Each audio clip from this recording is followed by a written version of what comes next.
Menjadi seorang pendidik itu kan panggilan jiwa ya. Tapi pernah kepikiran nggak apa yang terjadi kalau panggilan mulia itu justru berhadapan dengan ancaman, perlakuan nggak adil atau bahkan kekerasan? Nah, pertanyaannya, siapa yang melindungi mereka yang mendedikasikan hidupnya untuk masa depan kita semua? Pertanyaan ini, siapa yang melindungi para pelindung? Kelihatannya simpel, tapi ini adalah suara kegelisahan yang udah lama banget ada di dunia pendidikan kita. Saat guru dan semua tenaga kependidikan sibuk melindungi dan mendidik anak-anak kita, seringkali kita lupa siapa yang memastikan kalau mereka sendiri aman. Well, setelah penantian yang cukup panjang, sepertinya jawaban itu mulai datang. Pemerintah baru aja meluncurkan sebuah peraturan yang bisa kita sebut sebagai perisai baru buat para pendidik. Ini adalah sebuah landasan hukum yang tujuannya yaitu memberikan rasa aman. Yuk kita bedah bareng-bareng isinya. Nah, ini dia nih landasan hukumnya. Namanya Peraturan Menteri Pendidikan, Kebudayaan, Riset, dan Teknologi Nomor 4 Tahun 2026. Yang perlu dicatat, ini bukan sekedar update atau revisi kecil loh. Peraturan ini menggantikan total aturan lama dari tahun 2017. Ini kayak sebuah pengakuan gitu bahwa perlindungan yang ada kemarin-kemarin itu, ya udah nggak cukup lagi. Dan coba lihat deh siapa aja yang dilindungi. Cakupannya itu luas banget. Payung hukum ini nggak cuma buat guru yang ngajar di depan kelas, tapi juga buat para tutor, fasilitator, staf administrasi di kantor TU, pustakawan, bahkan sampai petugas kebersihan dan keamanan sekolah. Intinya, semua orang yang bekerja di lingkungan pendidikan sekarang ada di bawah naungan yang sama. Keren kan? Oke, jadi bentuk perisai ini kayak gimana sih? Terbuat dari apa aja? Ternyata peraturan baru ini dibangun di atas 4 pilar utama. Kita akan lihat satu persatu. Nah, ini dia keempat pilarnya. Ada pelindungan hukum, perlindungan profesi, pelindungan keselamatan dan kesehatan kerja, dan yang terakhir, perlindungan hak kekayaan intelektual. Masing-masing ini dirancang buat menjawab tantangan yang spesifik banget di lapangan. Yuk, kita lihat lebih dalam. Pilar pertama, perlindungan hukum. Anggap aja ini tameng dari serangan luar. Aturan ini ngelindungin pendidik dari kekerasan, ancaman, atau diskriminasi yang bisa datang dari mana aja. Bisa dari murid, orang tua, masyarakat sekitar, atau bahkan dari sistem birokrasi itu sendiri. Lanjut ke pilar kedua, perlindungan profesi. Nah, kalau yang ini, fokusnya lebih ke dalam, ke karir mereka.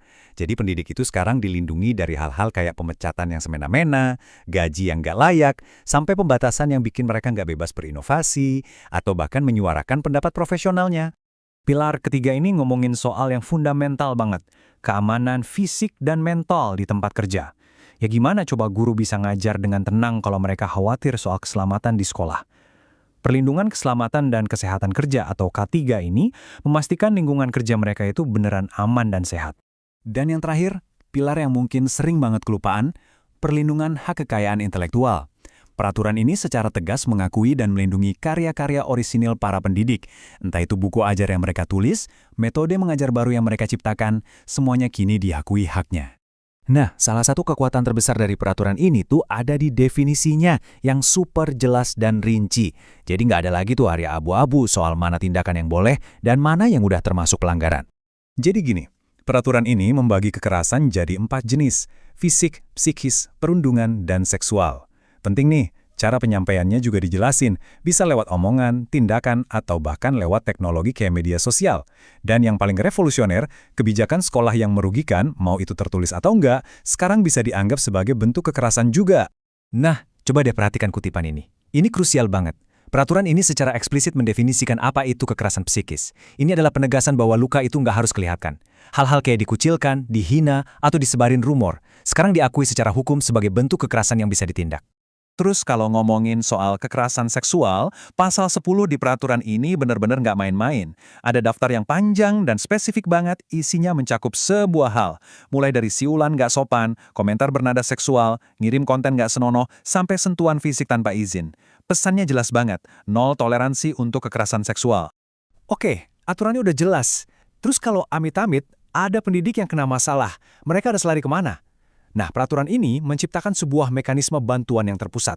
Namanya Satuan Tugas atau Satgas. Anggap aja Satgas Perlindungan ini kayak tim reaksi cepatnya para pendidik. Mereka ini unit khusus yang nantinya bakal dibentuk di berbagai tingkatan, dari pusat, daerah, sampai oleh organisasi profesi. Merekalah garda terdepan, tempat pertama yang bisa dihubungi kalau butuh bantuan. Dan tugas mereka ini nggak main-main loh. Mereka nggak cuma duduk manis nunggu laporan, tapi juga proaktif sosialisasi, ngasih pendampingan hukum, nyelidikin kasus, sampai ngasih rekomendasi.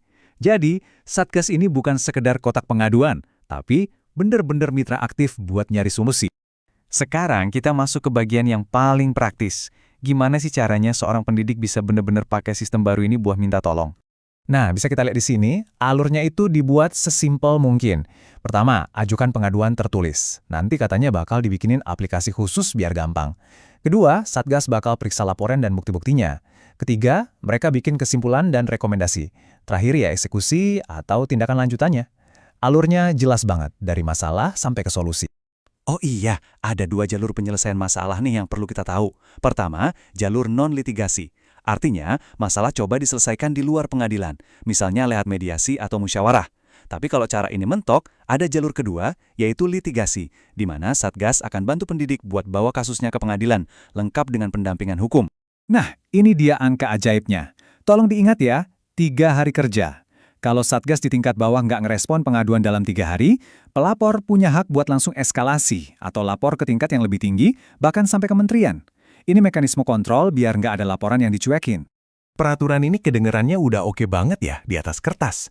Tapi, pertanyaan terbesarnya sekarang, gimana nanti implementasinya di lapangan? Apakah perisai ini beneran bakal sekuat itu?